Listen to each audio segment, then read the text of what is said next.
Hello classmates, my name is Justin Berggren.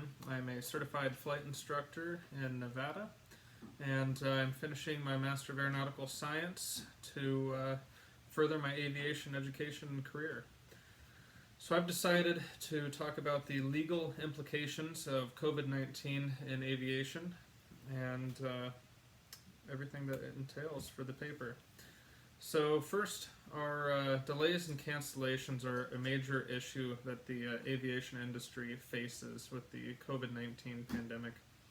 When passengers face delays, the airline is typically held liable for the economic losses resulting from the delay once the receipts from the customers have been filed and a formal complaint has been made.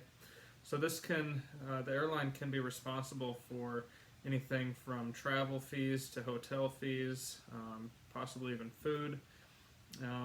Fortunately for the airlines, the emotional distress is not recoverable, so that helps a little bit.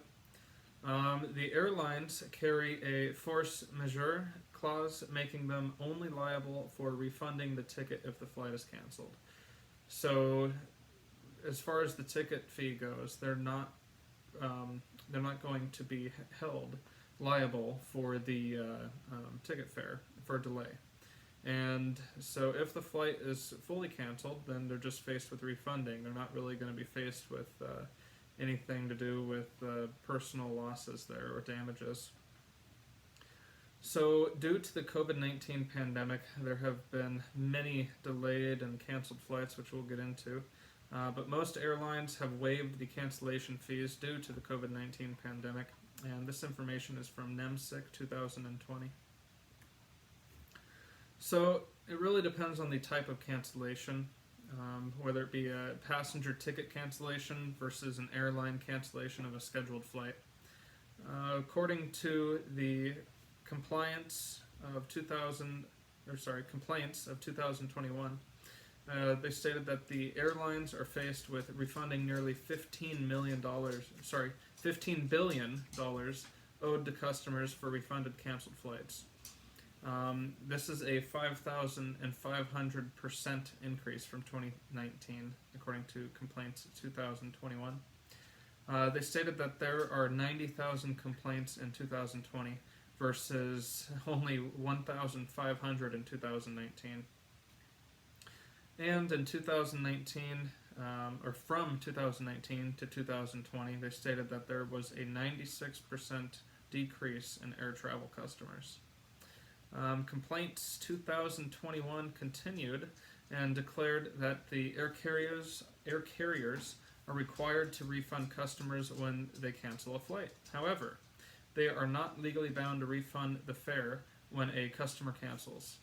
So this is one of those things where only if the airline cancels will they be really held liable for the fee.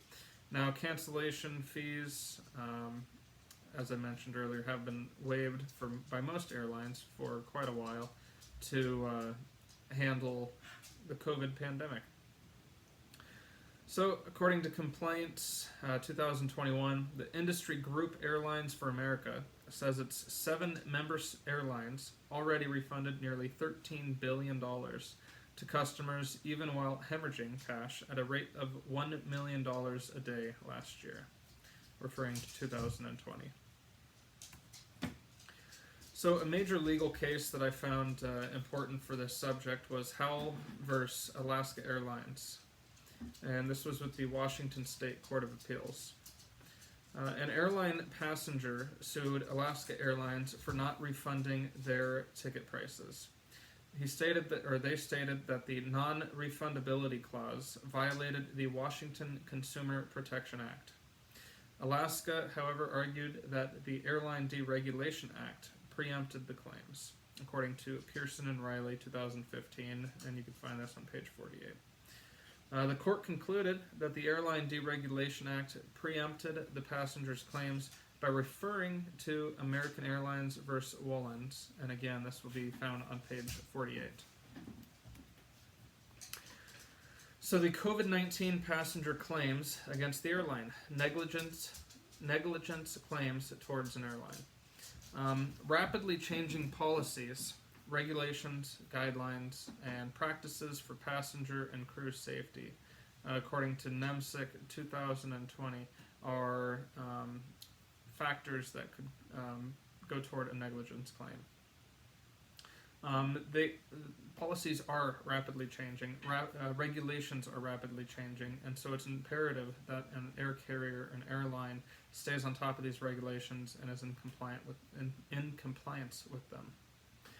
Airlines may be responsible for passenger negligent claims if the airline should have known or suspected that a passenger or crew member presented a health risk. So basically, if the airline knew about it and did nothing about it, then they will absolutely potentially face the negligence claim. The Montreal Convention, Article 17, defining an accident, may apply to passengers or crew members contracting COVID-19. And this is according to NEMSIC 2020, but we'll get into the Montreal Convention here soon. So, on March 16th, 2020, an aircraft was delayed for 3.5 hours at JFK International Airport, John F. Kennedy International Airport. The passengers were required to deplane, the crew had to disinfect the aircraft, and then the passengers were then able to replane.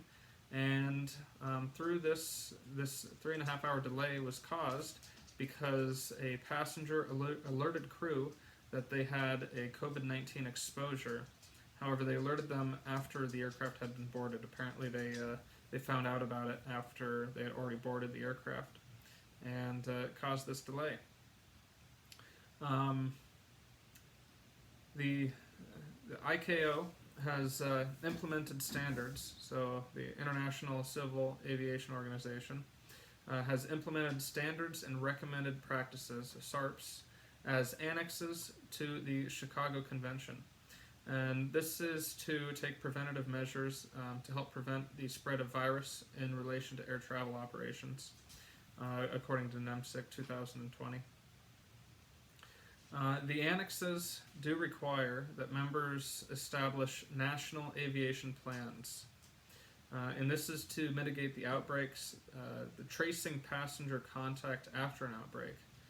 And this will allow them to define, once they know a specific passenger has an outbreak, they can track exactly who they've been in contact with based upon their seating arrangement.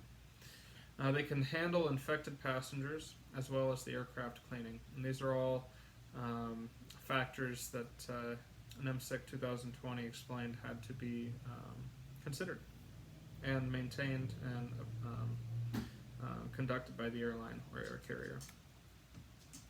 So U.S. regulations concerning the COVID-19 passenger claims. 14 Code of Federal Regulations, Part 70 and 71. Handle the control of communicable disease. They work to prevent the introduction, transmission, and spread of communicable disease from foreign countries into the U.S. And this is from NEMSIC 2020. In addition to decreasing the transmission from a foreign country into the United States, they also are in charge of, or it is also in charge of, limiting the transmission between the United States.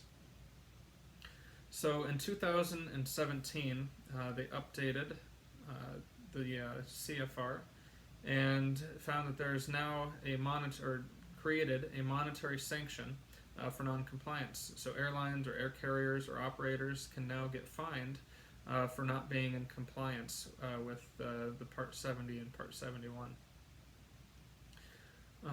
As part of this, the FAA found that crew members must self-monitor for COVID-19 symptoms, and they must take their temperature twice daily during a layover. And this is in a preventative effort to ensure that the widespread will stop and the exposure will be limited. So potential passenger claims for the COVID-19. Passengers disregarding illness place a greater risk on crew members and other passengers, obviously, from NEMSIC 2020.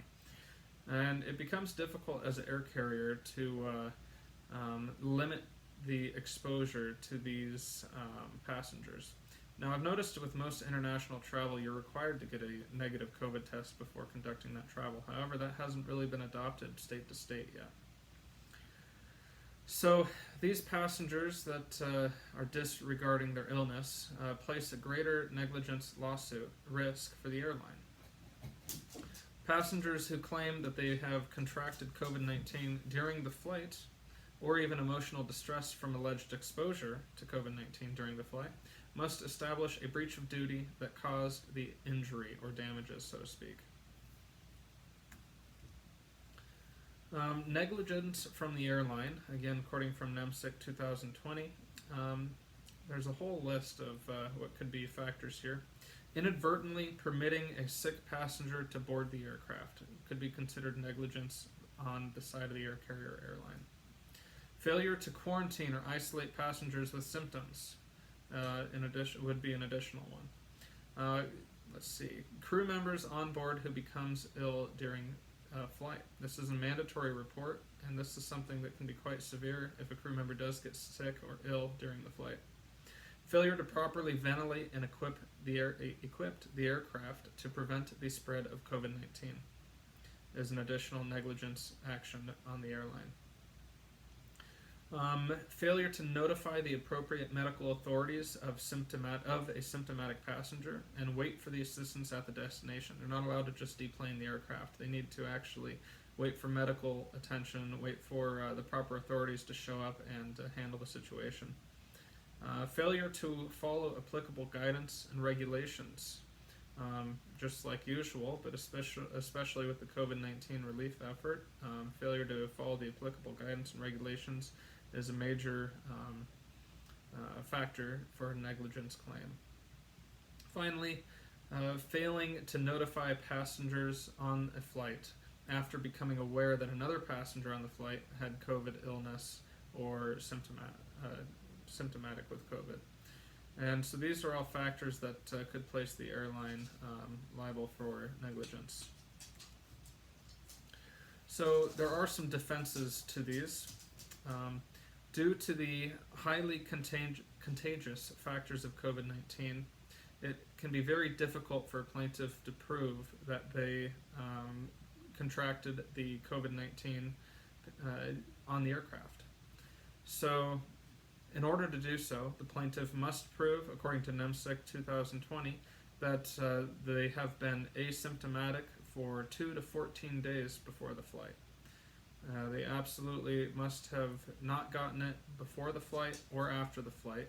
On the hotel, on the Uber or transportation, whatever the case may be, it must have been, even not in the airport, it had to have been on the flight for the air carrier or the airline to be negligent here or for liability. So it must be proven that the contraction did not occur before boarding or after deplaning, so therefore it had to have been on the aircraft. Airlines must immediately take measures to minimize passenger risk after gaining knowledge of a contagious or ill passenger. So just as with HAL versus Alaska Airlines, we saw that the airline immediately made an effort to minimize the passenger risk immediately when they became aware. And this is something that must continue to happen. So, let's see. The Montreal Convention, Article 17, again from NEMSIC 2020. The airline is liable for physical injury or death to passengers due to an accident. However, we need to define an accident and how COVID-19, the pandemic, or the contraction of the pandemic could possibly be an accident. So a passenger with pre-existing condition or reaction from normal operation of flight should not qualify as an accident, according to NEMSIC 2020. A healthy passenger contracting a contagious disease during a flight may, however, be defined by the court as an accident, per NEMSIC 2020. So this could be a big factor for airlines. However, they must have contracted COVID-19 on the flight or during the flight while they were on the aircraft. So again, reiterating this, in the airport doesn't qualify, doesn't count. So if the passenger can prove that the accident occurred, the contraction occurred on the airline or on the aircraft, then the airline is held liable or may be held liable for the damages.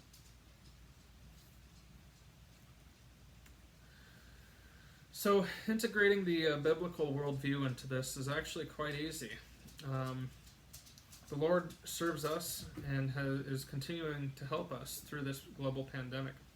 Isaiah 41:10 proclaims, "So do not fear, for I am with you. Do not be dismayed, for I am your God.